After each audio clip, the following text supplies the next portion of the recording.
Assalamualaikum warahmatullahi wabarakatuh. Halo semua, saya Maudy Cantika dari 11 MIPA 6. Kali ini saya ingin menjelaskan tentang Pergerakan Nasional Indonesia. Latar belakang Pergerakan Nasional Indonesia dibagi menjadi dua. Yang pertama ada dalam negeri. Lalu, faktornya penderitaan akibat penjajahan bangsa Indonesia merasa senasib sepenanggungan. Yang kedua, kesatuan Indonesia di bawah Pax Neerlandica memberi jalan ke arah kesatuan bangsa. Yang ketiga, pembangunan komunikasi antara pulau menyebabkan makin mudah dan semakin sering bertemunya rakyat dari berbagai kepulauan. Yang keempat, pembatasan penggunaan atau penyebaran bahasa Belanda di kalangan pribumi di satu pihak, dan penggunaan bahasa Melayu yang dipopulerkan di lain pihak menyebabkan bahasa yang berasal dari sekitar Selat Malaka ini menjadi bahasa Indonesia. Bahasa ini kemudian menjadi tali pengikat kesatuan bangsa yang ampuh.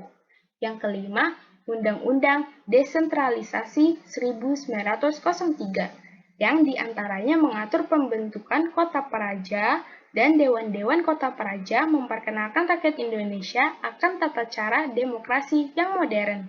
Yang keenam, pergerakan kebangsaan Indonesia dapat juga disebut sebagai reaksi terhadap semangat kedaerahan yang tidak menguntungkan bagi perjuangan kemerdekaan. Yang terakhir, inspirasi kejayaan Sriwijaya dan Majapahit. Lalu, yang dari luar negeri adanya paham baru yaitu liberalisme dan human rights. Yang kedua, diterapkannya pendidikan sistem barat dalam pelaksanaan politik etis yang menimbulkan wawasan secara luas bagi pelajar Indonesia walaupun jumlahnya masih sangat sedikit. Yang ketiga, kemenangan Jepang terhadap Rusia yang membangkitkan rasa percaya diri bagi rakyat Asia Afrika dan bangkit melawan bangsa penjajah. Yang keempat, gerakan Turki Muda yang bertujuan menanamkan dan mengembangkan nasionalisme Turki, sehingga terbentuk negara kebangsaan yang bulat dengan ikatan suatu negara, satu bangsa, satu bahasa, ialah Turki. Yang terakhir, gerakan Pan-Islamisme yang ditumbuhkan oleh Jamaluddin Al-Afghani bertujuan mematahkan dan melenyapkan imperialisme barat untuk membentuk persatuan semua umat Islam di bawah satu pemerintah Islam pusat. Gerakan ini menimbulkan nasionalisme di negara terjajah dan anti-imperialisme. Lalu, selanjutnya adalah bahasan tentang organisasi. Ciri-ciri organisasi pergerakan nasionalis adalah ke-1. Keanggotaannya tidak didasarkan atas kelompok suku tertentu, namun hanya beberapa kelompok etnis. Yang kedua, sebagian besar pemimpin pergerakan nasional berasal dari kalangan terdidik. Yang ketiga, organisasi-organisasi pergerakan nasional tersebut memiliki tujuan yang sangat jelas. Dan yang terakhir, organisasi tersebut memiliki paham kebangsaan atau nasionalisme yang tinggi. Organisasi yang pertama adalah Budi Utomo, berdiri pada 20 Mei 1908. Dan sekarang tanggal 20 Mei diperingati sebagai Hari Kebangkitan Nasional. Tokoh perintis dari organisasi ini adalah Dr. Wahidin Sudirohusodo dan diketuai oleh Dr. Sutomo. Tujuannya mencapai kemajuan dan meningkatkan derajat serta martabat bangsa Indonesia melalui bidang pendidikan dan kebudayaan. Lalu yang kedua ada Sarekat Islam, berdiri di Jakarta pada tahun 1909 dan di Yogyakarta pada tahun 1911. Pendirinya adalah Kiai Haji Samanhudi. Tujuannya yang pertama memajukan perdagangan, yang kedua melawan monopoli perdagangan Tionghoa, yang terakhir memajukan agama Islam. Lalu ada Indische Partij, berdiri pada 25 Desember 1912. Tokoh pendirinya adalah 3 serangkai, yang terdiri dari Does Dekker, Dr. Cipto Mangunkusumo, dan Suwardi Suryaningrat.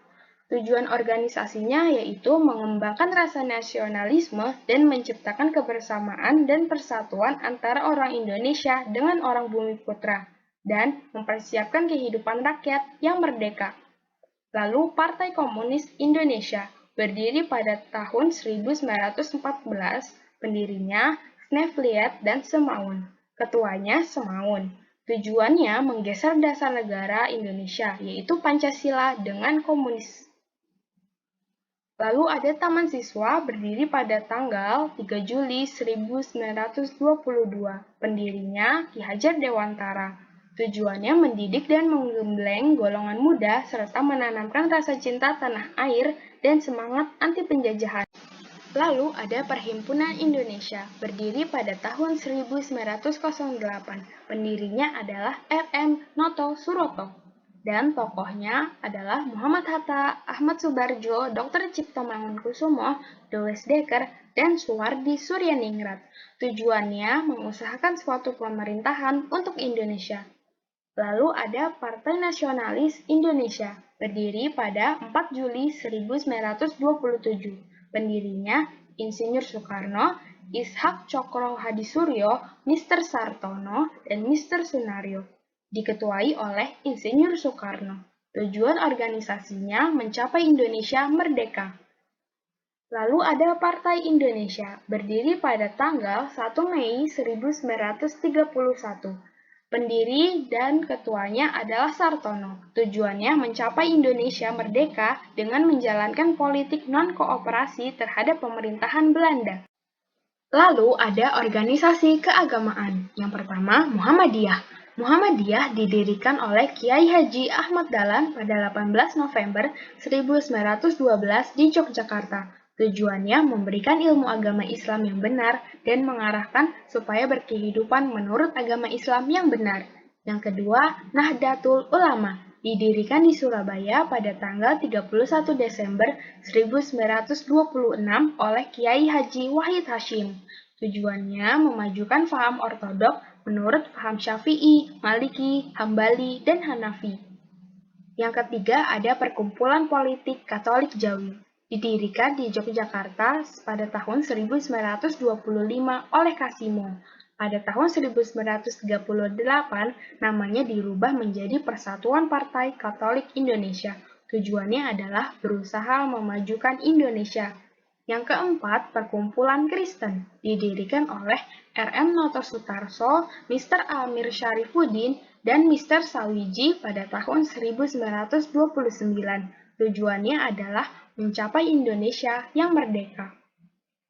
Lalu, selain ada organisasi keagamaan, ada juga organisasi kepemudaan yang terdiri dari Young Java, didirikan pada 7 Maret 1915 oleh Trikoro Darmo, diketuai oleh Satiman Wiryosanjoyo, wakilnya Suradi Wongsonegoro, dan sekretarisnya Sutomo. Kongres pertama diadakan di Solo pada tahun 1918 menghasilkan dua keputusan penting, yaitu tentang lingkup keanggotaan dan nama organisasi. Namanya diubah menjadi Jong Java dengan tujuan membangun persatuan Jawa Raya. Yang kedua ada Yong Sumatra Nenbon, didirikan pada tanggal 9 Desember 1917 oleh 150 orang pelajar Sumatera dengan cabang di Padang dan Bukit Tinggi. Tokoh utamanya adalah Muhammad Hatta, Muhammad Yamin, dan Bahder Johan. Lalu yang ketiga ada Perhimpunan Pelajar-Pelajar Indonesia, didirikan pada tahun 1926 di Jakarta oleh mahasiswa Technische Hogeschool Sofia Hrechtogosco. Tujuannya ingin menyatukan seluruh perkumpulan pemuda, sebab persatuan merupakan senjata ampuh untuk mengusir para penjajah. Yang keempat ada Pemuda Indonesia, didirikan pada tanggal 20 Februari tahun 1927 oleh pemuda anggota Study Club Bandung, terutama yang pernah belajar di luar negeri. Tujuannya untuk memperluas dan memperkuat ide persatuan nasional. Sejumlah cabang berhasil dibentuk di Solo, Jogja, dan Jakarta. Lalu, dari lahirnya organisasi pergerakan nasional, dapat ditarik kesimpulan akan membentuk identitas kebangsaan Indonesia yang terwujud dalam Sumpah Pemuda. Sekian penjelasan tentang pergerakan nasional di Indonesia. Mohon maaf apabila ada salah dalam penulisan, lisan, atau yang lainnya. Terima kasih semuanya. Wassalamualaikum warahmatullahi wabarakatuh.